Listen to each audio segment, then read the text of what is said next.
Hello friends, मेरा नाम जूही बंसल है। तो आज मैं आपके लिए लेके आई हूँ इंडिफरेंस कर्व का ही नेक्स्ट पार्ट, जिसमें हम करेंगे इंडिफरेंस कर्व के बारे में। कौन कौन सी कर्व्स होती है, कैसे कैसे इसकी शेप होती है, एंड इससे मार्जिनल रेट ऑफ सब्स्टिट्यूशन करेंगे, इसके बारे में हम स्टडी करेंगे। तो इनडिफरेंस कर्व पहले हम देख लेते हैं क्या होती है। तो इनडिफरेंस कर्व क्या होती है? ये वो कॉम्बिनेशंस होती है गुड्स का जिसमें कंज्यूमर को सेम सेटिस्फेक्शन मिलती है। ठीक है, since all the combination of on indifference curve give equal satisfaction, he will be indifferent. मतलब इनडिफरेंट का मतलब वो पता नहीं लगा सकता है कि कौन सा उसे लेना चाहिए, कौन सा उसे छोड़ना चाहिए। तो इनडिफरेंस कर्व वो सभी कॉम्बिनेशंस बताती है, और इनडिफरेंस हमेशा दो गुड्स या दो गुड्स के बीच में होती है। ठीक है, जैसे हम कर्व बना लेते हैं इसकी इंडिफरेंस कर्व की। तो यहाँ आ गई हमारी इंडिफरेंस कर्व।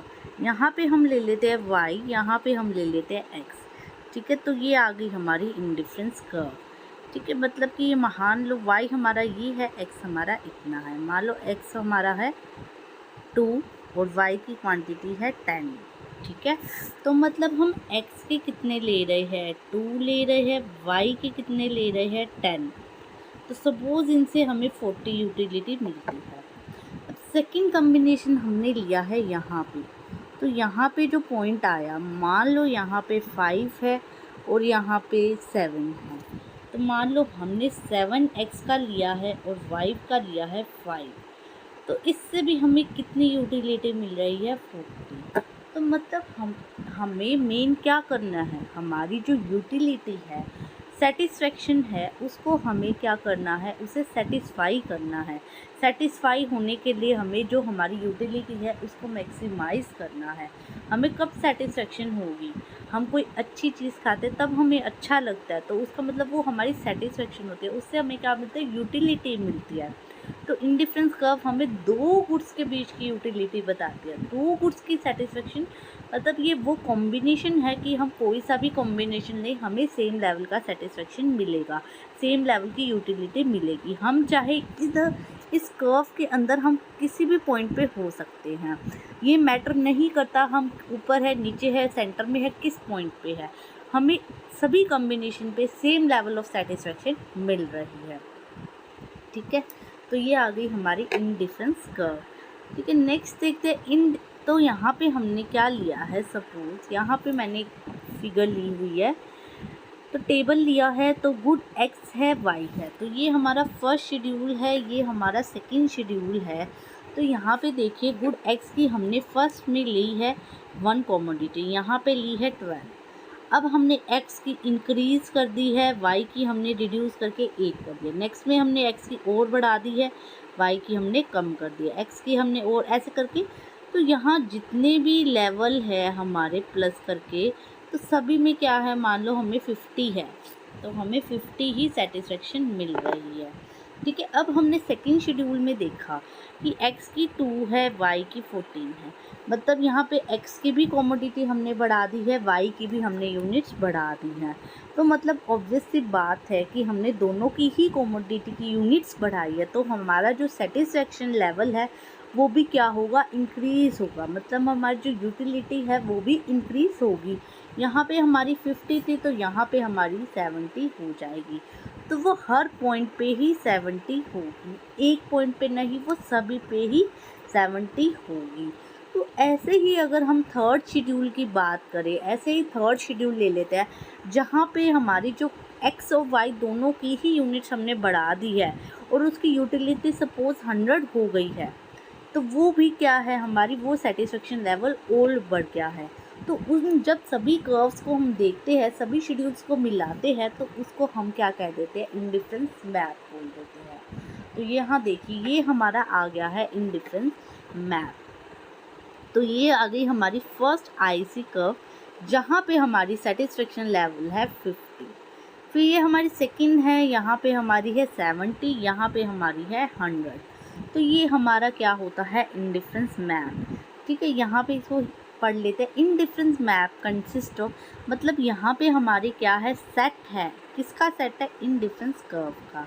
यहाँ पे 2 डायमेंशन डायग्राम है, इनफिनाइट नंबर ऑफ पॉइंट है, 2 कॉम्बिनेशन बताते हैं एक्स और वाई, ठीक है। इनडिफिनाइट नंबर है जो 2 डिज़ायरेबल होता है। सेटिस्फेक्शन लेवल क्या है, इक्वल है। यहाँ इस पॉइंट पे आ जाए, चाहे इस पॉइंट पे आए, चाहे इस पे सेम रहेगी, 50 रहेगी, same as it is. Second curve में भी हमारी सेम रहेगी सेटिस्फेक्शन, सेम ऐसे ही हमारी थर्ड पे रहेगी। तो इन सभी सेट को हम क्या कहते हैं, इंडिफरेंस मैप कहते हैं, ठीक है। नेक्स्ट देखते हैं हमारा मार्जिनल रेट ऑफ सब्स्टिट्यूशन।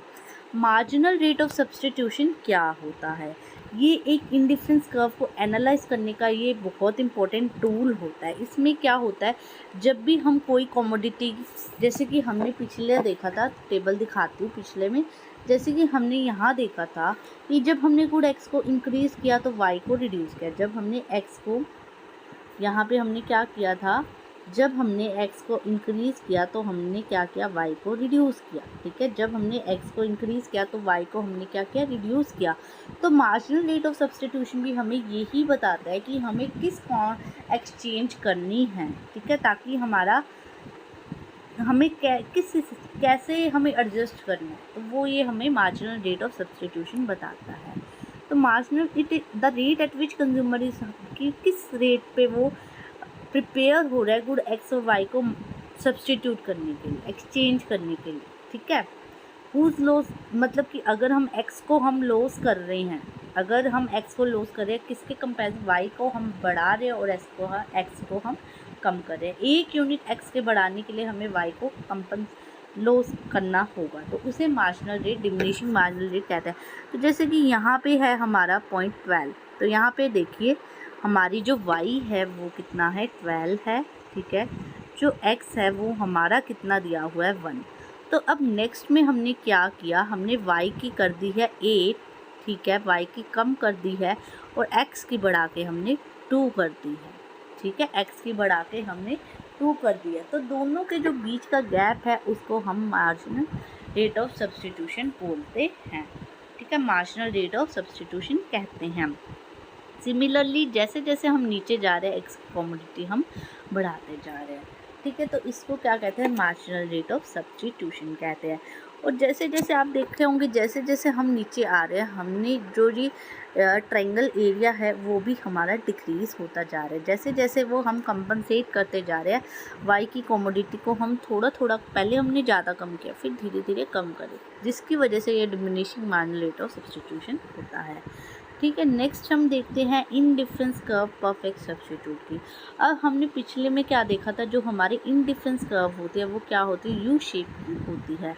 वो किस शेप की होती है, यू शेप की, ऐसे शेप की होती है, ठीक है। अब हमने क्या देखनी है, एक्सेप्शन केस है हमारा परफेक्ट सब्स्टिट्यूट। तो इस फिगर से हमें एग्जैक्ट पता ही चल रहा है कि जो हमारी परफेक्ट सब्स्टिट्यूट है वो हमारी क्या रहती है, यहाँ पे जैसे स्ट्रेट लाइन, तो वो हमारी स्ट्रेट लाइन होती है। तो ये हमारी डिग्री ऑफ कन्वेक्सिटी बताती है, ये किस पे डिपेंड करती है, मार्जिनल रेट ऑफ सब्स्टिट्यूशन पे। तो ये हमारी किस पे डिपेंड करती है, MRS पे डिपेंड करती है। जब 2 गुड्स कब परफेक्ट सब्स्टिट्यूट होते हैं, वो स्ट्रेट लाइन होती है, इसके अंदर जो मार्जिनल रेट ऑफ सब्स्टिट्यूशन है वो हमारा कांस्टेंट रहता है। तो इसमें हमें ये याद रखना है, जो हमारा MRS है वो कांस्टेंट रहता है।